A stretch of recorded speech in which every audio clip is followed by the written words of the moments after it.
The Zephyrian council chambers fell silent as Admiral Kexthor's claws scraped against the crystalline podium. His 4 eyes swept across the assembled representatives of the Galactic Coalition, each species maintaining the careful diplomatic distance that had kept peace for 3 centuries. The motion before us today, Kexthor's voice resonated through his translator, concerns the primitive world designated Sol 3. Intelligence reports indicate the inhabitants have achieved basic spaceflight and nuclear capabilities. Helen, the crystalline delegate, chimed with harmonious concern. Their aggression patterns suggest typical pre-contact volatility. Standard protocol would be observation for another millennium. Agreed, clicked Ambassador Vortak, his insectoid mandibles chattering. The species appears to be destroying their own habitat. Natural selection will resolve this issue. But Elsa, the lone ethereal representative, flickered with unusual intensity. Her translucent form shifted between dimensions as she spoke. There is something different about these humans. My research expedition encountered one of their vessels 3 cycles ago. The chamber stirred with interest. First contact protocols were rarely invoked by the ethereals, who typically observed from higher dimensional planes. The vessel was damaged, Elsa continued, her voice carrying across multiple frequencies. Their primitive engines had failed near our research station. Standard procedure would have been to observe until natural entropy claimed them. Admiral Kexthor leaned forward. But one of my junior researchers, Velnari, intervened. She was studying their neural patterns when she detected something extraordinary. The human, they called him Marcus, was composing what they term music as his life support failed. A ripple of confusion passed through the assembly. The concept of creating beauty while facing death was alien to most species present. Velnari became curious. She stabilized his life support and began communicating through mathematical sequences. What she discovered challenged everything we understood about psychological evolution. Helen's crystalline structure resonated with skepticism. Surely one specimen cannot represent an entire species' potential. Elsa's form brightened. Marcus taught Velnari about something humans call hope. Even facing certain death, he maintained an irrational belief that someone would help, not just him, but his entire species. When we offered to return him to his home world, he insisted on leaving behind detailed information about their culture, art, and what he called their dreams. The chamber remained silent as Elsa projected holographic displays of human achievements. Their art, music, literature, and most remarkably their acts of selfless courage.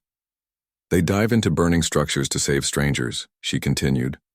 They sacrifice their own lives for abstract concepts like justice and freedom.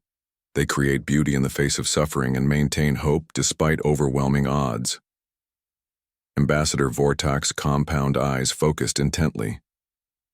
These traits are typically found only in post-scarcity civilizations. How can a primitive species demonstrate such advanced psychological development? That is precisely why they fascinate us, Elsa replied. Most species develop compassion and sacrifice after achieving technological transcendence. Humans possess these qualities while still struggling for basic survival. They are psychologically advanced beyond their technological development. Admiral Kexthor studied the data streams. What became of this Marcus? We returned him safely to his world. But here is what troubles the ethereal collective. He has spent the years since preparing his species for contact. He teaches them about unity, about looking beyond their small world to the larger universe. He speaks of gratitude for the kindness shown by beings of light and insists his people must be worthy of such generosity. The silence stretched longer this time. Helen finally chimed softly. One act of kindness has inspired an entire planetary consciousness shift? Indeed, Marcus has become what humans call a catalyst. His influence spreads through their information networks. They begin to see themselves not as isolated tribes, but as a single species capable of joining a larger community. Commander Thrak, of the warrior caste, silent until now, stood with obvious discomfort. This changes nothing. They remain primitive and potentially dangerous. Elsa's form pulsed with something resembling amusement. Velnari made an interesting observation. She asked Marcus why he trusted us to help his species despite having no guarantee of our intentions. His response was, "Because you saved me when you didn't have to. Anyone capable of that kindness deserves trust in return." The implication settled over the assembly like a gravity wave. "They judge us by our capacity for compassion," whispered Helen, "not our technology or power." Admiral Kexthor's claws drummed against the podium. "The Ethereal Collective requests elevation of Sol 3 to contact-ready status?" "We do more than that," Elsa declared, her form solidifying with determination. "We propose immediate integration protocols. Velnari's simple act of mercy has revealed a species that could transform our entire coalition.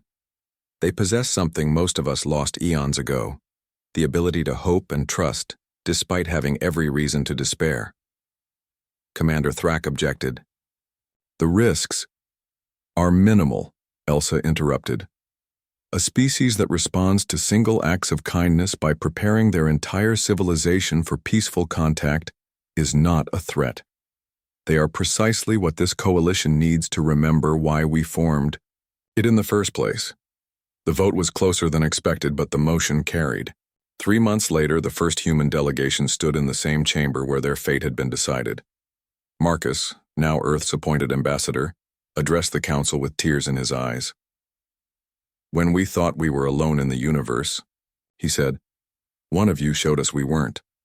That single act of compassion changed everything. We're here now not just as representatives of humanity, but as proof that kindness creates ripples across the galaxy."